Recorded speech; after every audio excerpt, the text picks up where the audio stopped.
Selamat pagi teman-teman. Pada hari ini kita akan belajar tentang pemberian transfusi darah kepada pasien.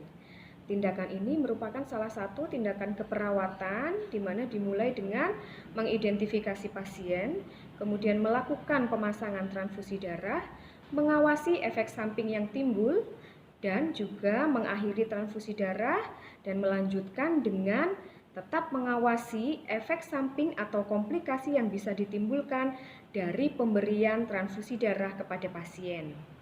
Untuk dapat mengenali dan menghindari komplikasi yang timbul, kita akan mengenal dulu tentang transfusi darah dan jenis-jenis transfusi darah yang bisa diberikan kepada pasien. Transfusi darah adalah tindakan memindahkan darah dari seseorang atau donor kepada pembuluh darah penerima atau resipen. Tujuan dari pemberian transfusi darah adalah meningkatkan hemoglobin, kemudian mengganti kebutuhan darah yang hilang akibat trauma atau kecelakaan, kemudian mengganti plasma yang hilang, contohnya pada kondisi luka bakar. Kemudian tujuannya adalah untuk menghentikan atau mencegah adanya perdarahan akibat kekurangan komponen pembentuk darah, contohnya pada kondisi talasemia. Ada beberapa jenis transfusi darah yang bisa diberikan kepada pasien. Yang pertama adalah sel darah merah atau package red blood cell, di mana kandungannya adalah komponen sel darah merah secara lengkap. Nah, transfusi ini diberikan untuk memenuhi kebutuhan kekurangan sel darah merah, contohnya pada kondisi talasemia, anemia, kemudian kekurangan sel darah merah akibat gagal ginjal kronis. Yang kedua adalah trombosit. Trombosit dihasilkan dari darah yang diberikan oleh pendonor, kemudian darah ini diputar secara cepat yang dinamakan sentrifugasi sehingga dapat memisahkan antara trombosit dan komponen darah yang lain. Trombosit diberikan kepada pasien yang mengalami penurunan kadar trombosit disertai dengan perdarahan, yaitu perdarahan gusi, mimisan, dan perdarahan pada organ lain, contohnya pada pencernaan. Trombosit ini sering didonorkan pada penderita yang mengalami penurunan trombosit, yaitu pada pasien dengan demam berdarah, anemia aplastik, dan talasemia yang mengalami penurunan trombosit. Yang ketiga adalah plasma beku segar atau fresh frozen plasma atau FFP.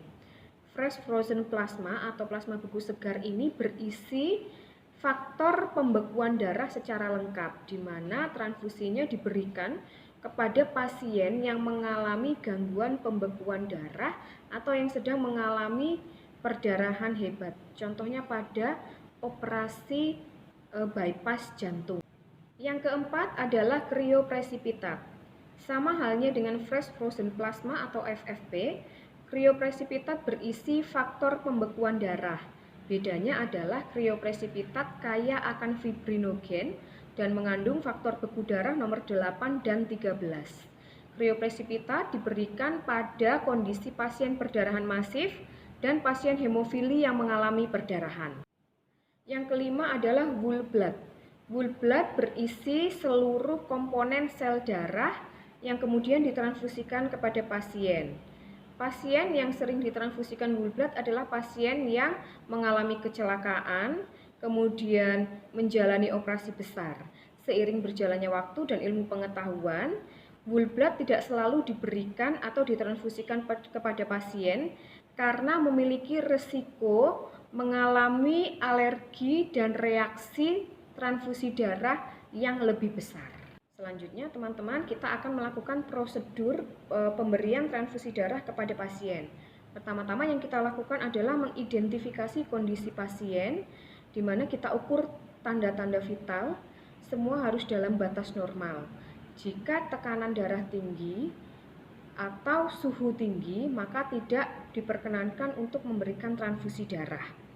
Kemudian kita harus mengecek benar-benar bahwa pasien yang menerima transfusi darah adalah benar-benar sesuai dengan identitas atau sama identitasnya dengan kantong darah yang akan kita transfusikan kepada pasien.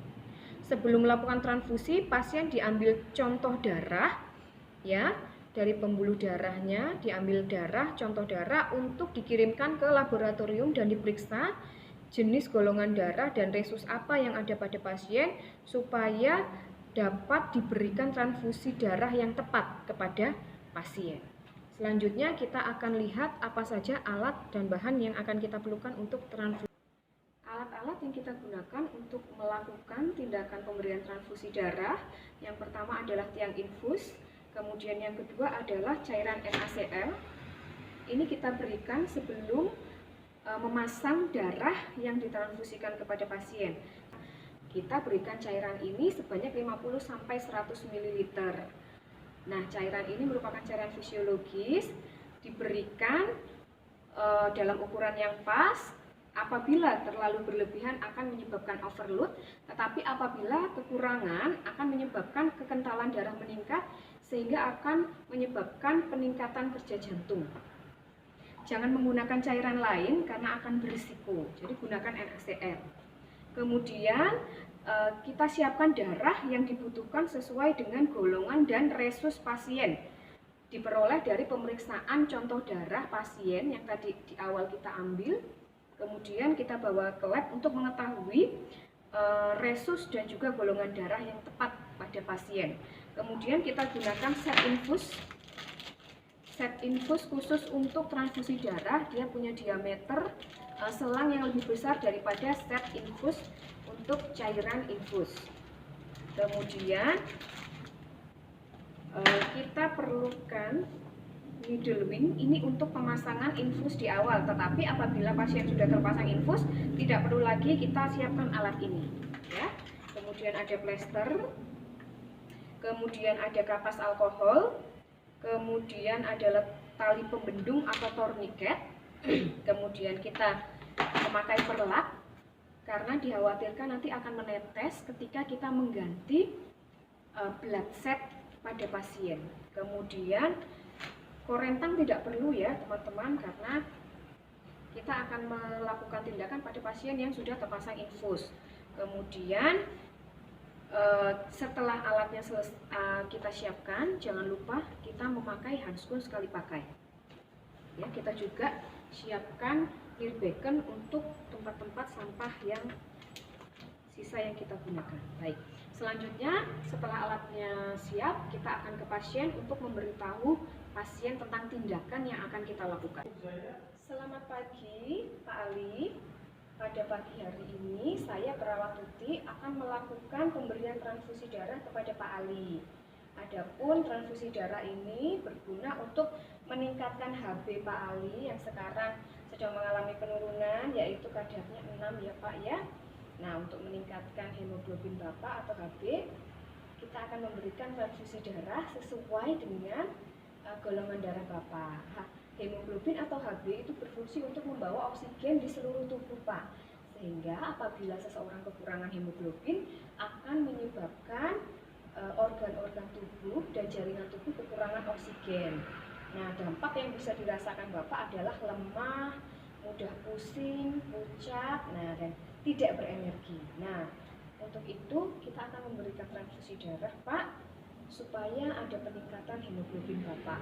Nah, transfusi darah ini nanti ada efek sampingnya Pak. Ada bisa terjadi gatal, pusing, sesak nafas, tetapi nanti kami akan mengobservasi atau mengawasi selalu dan meminimalkan reaksi tersebut karena tindakan kita sesuai prosedur dan darah yang diberikan sesuai dengan golongan darah Bapak. Apakah Bapak bersedia? Baik, setelah kita minta info konsul ke pasien, kita cuci tangan 6 langkah. Kemudian kita menggunakan handskun.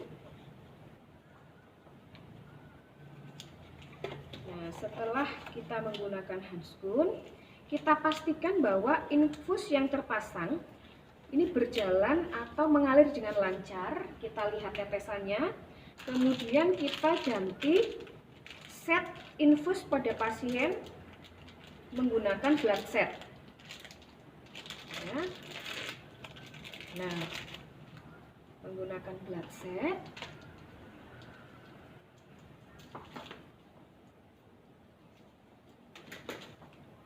mana blood cell ini dihubungkan dengan NaCl. Nah, ini bedanya antara set biasa dengan blood cell. Blood cell memiliki saringan, ya, seperti selaput dia untuk menyaring, ya, di dalam ini. Baik, setelah itu kita pasang. Kita masukkan ke pembuluh darah pasien sebanyak 50 sampai 100 cc. Nah, setelah terpasang dan masuk 5 sampai 100 cc, maka NaCl kita ganti dengan kantong darah yang berisi darah yang didonorkan kepada pasien. Jangan lupa kita harus cek darah yang akan kita berikan ke pasien, yaitu dia tidak boleh terlalu dingin, ya, tetapi dihangatkan dulu sesuai dengan suhu tubuh atau suhu ruangan dengan cara membungkus menggunakan handuk. Kemudian kita cek apakah ada bekuan darah. Nah, jika ada bekuan, jangan ditransfusikan karena bisa menyebabkan sumbatan pada pembuluh darah. Selanjutnya kita akan ganti dengan setelah NaCl masuk 5 sampai atau 100 cc, kita ganti dengan darah yang akan kita transfusikan kepada pasien. Kemudian kita pesankan kepada pasien bahwa Pak Ali, jika mengalami pusing, mual atau gatal-gatal atau sesak nafas yang Bapak rasakan selama pemberian transfusi, Bapak segera lapor kepada perawat. Ya. Nah, jika ada tanda-tanda tersebut, maka transfusi kita hentikan, kita cek dulu tanda-tanda vital. Kemudian setelah 1 jam, kita lanjutkan lagi pemberiannya. Jika tetap, maka kita lepas. Jika tetap timbul tanda-tanda tersebut, maka kita lepas transfusi dan kita ganti dengan yang baru. Pemberian transfusi ini dilakukan maksimal 4 jam, nanti sesuai dengan kecepatan tetesan.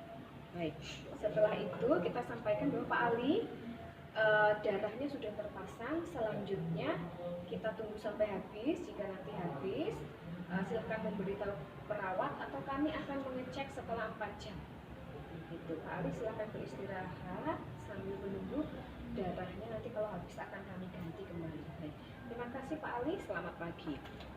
Nah, teman-teman, setelah itu kita bereskan alat, kita cuci tangan dan kita dokumentasikan waktu pemberian transfusi darah, kemudian darah yang masuk itu sesuai dengan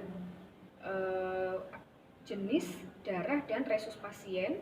Kemudian kita catat reaksi yang ada, ya, dari pemasangan transfusi tersebut. Kemudian nanti setelah selesai kita ganti lagi dengan NaCl.